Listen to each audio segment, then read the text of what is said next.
Hey everyone, this evening I have to clean my makeup brushes, so I thought it'd be a really good opportunity to share and review an electronic makeup brush cleaner that I got about 1.5 years ago. This is something that my mother-in-law purchased, and I absolutely love it. So I was typically cleaning my makeup brushes manually, and so I had a tool and I was putting the solution on and I would move the brush over it, and there was just so much product that would keep coming out of the brush despite me rinsing it, and it wasn't effective. I've used this though for over a year, and I highly recommend. It's very simple to use. The amazing thing about this is it is actually it washes the brushes and it dries the brushes. And so this is an electronic brush cleaner from a company called OctHope, which is OctHope, OctHope.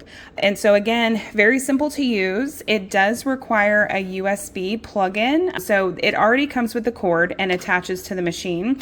You just need a basic cell phone charger plug-in, and the end of the cord you can plug into that and you're ready to go. So I'm doing this in my kitchen, just have better lighting in here. So I will walk away and obviously clean my brushes in the bathroom sink or dump it out. But again, I wanted to just show you guys what this can do.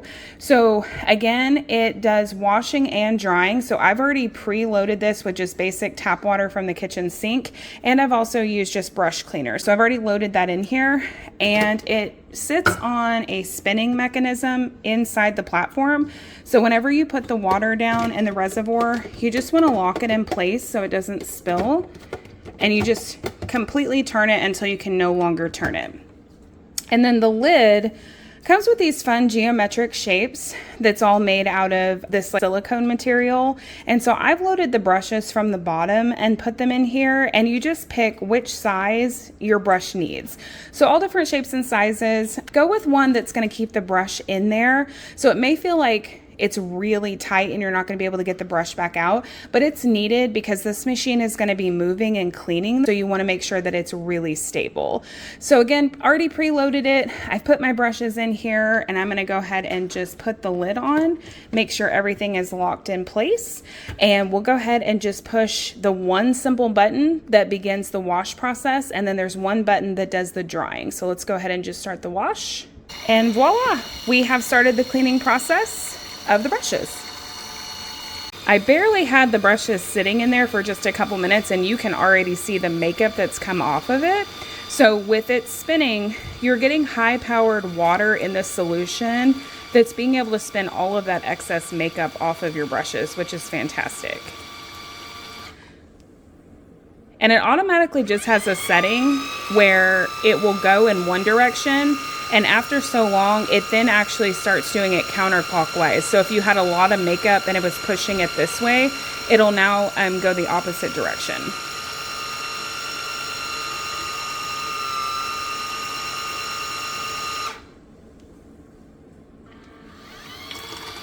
And it's going again.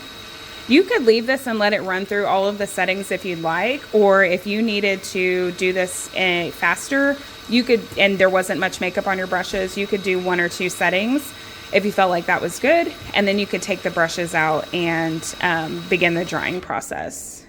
But I've used these for quite a while, so I certainly want to make sure that all of the makeup is completely off of these.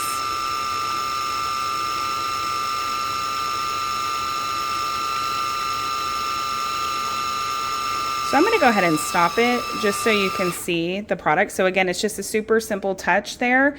And then you would just take it off of here. Now, what I would recommend you doing is completely emptying this in your bathroom sink.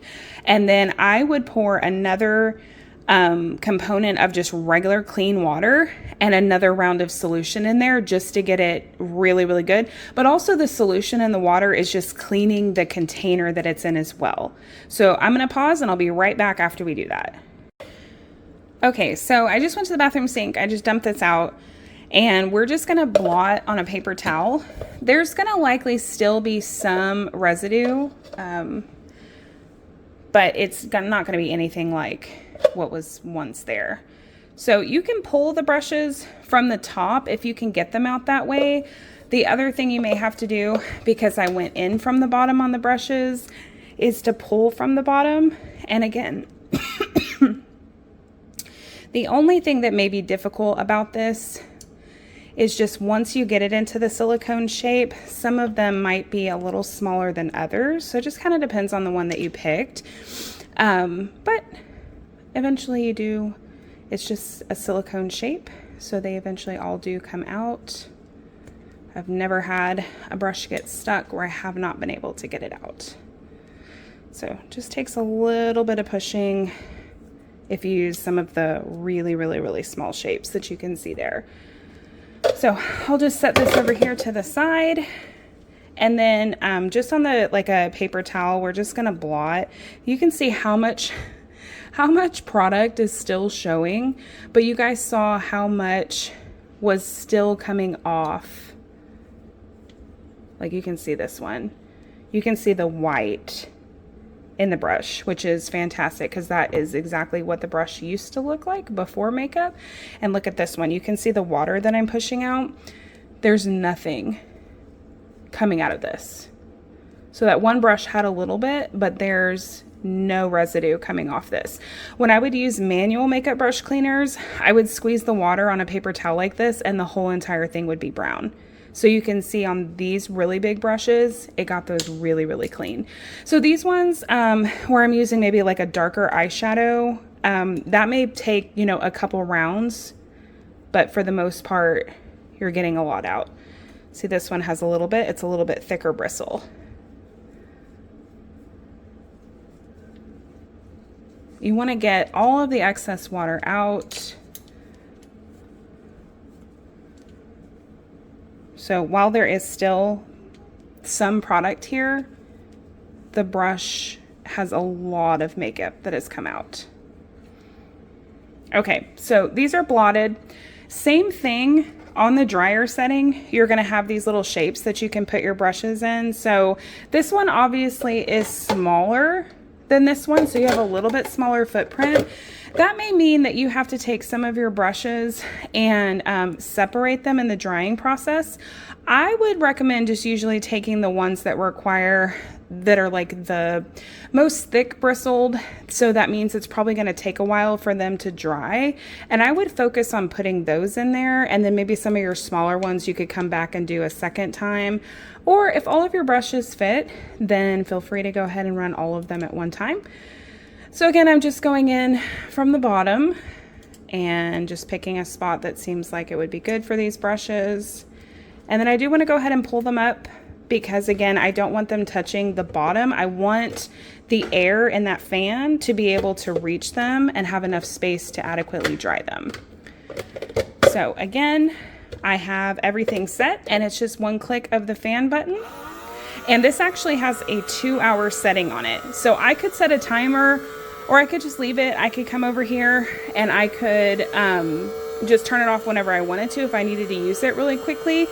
But this also has 2 hours. Personally, I've left it. I've cleaned my brushes at night. I've put it on the setting for 2 hours. I've gone out, watched my favorite show or cooked dinner or something to that effect. And I've come back after 2 hours. This is off and all of my brushes are completely dry. So while there is still a little bit of product on the napkin, manual makeup brush cleaning is just not getting it done. And I would highly recommend this product.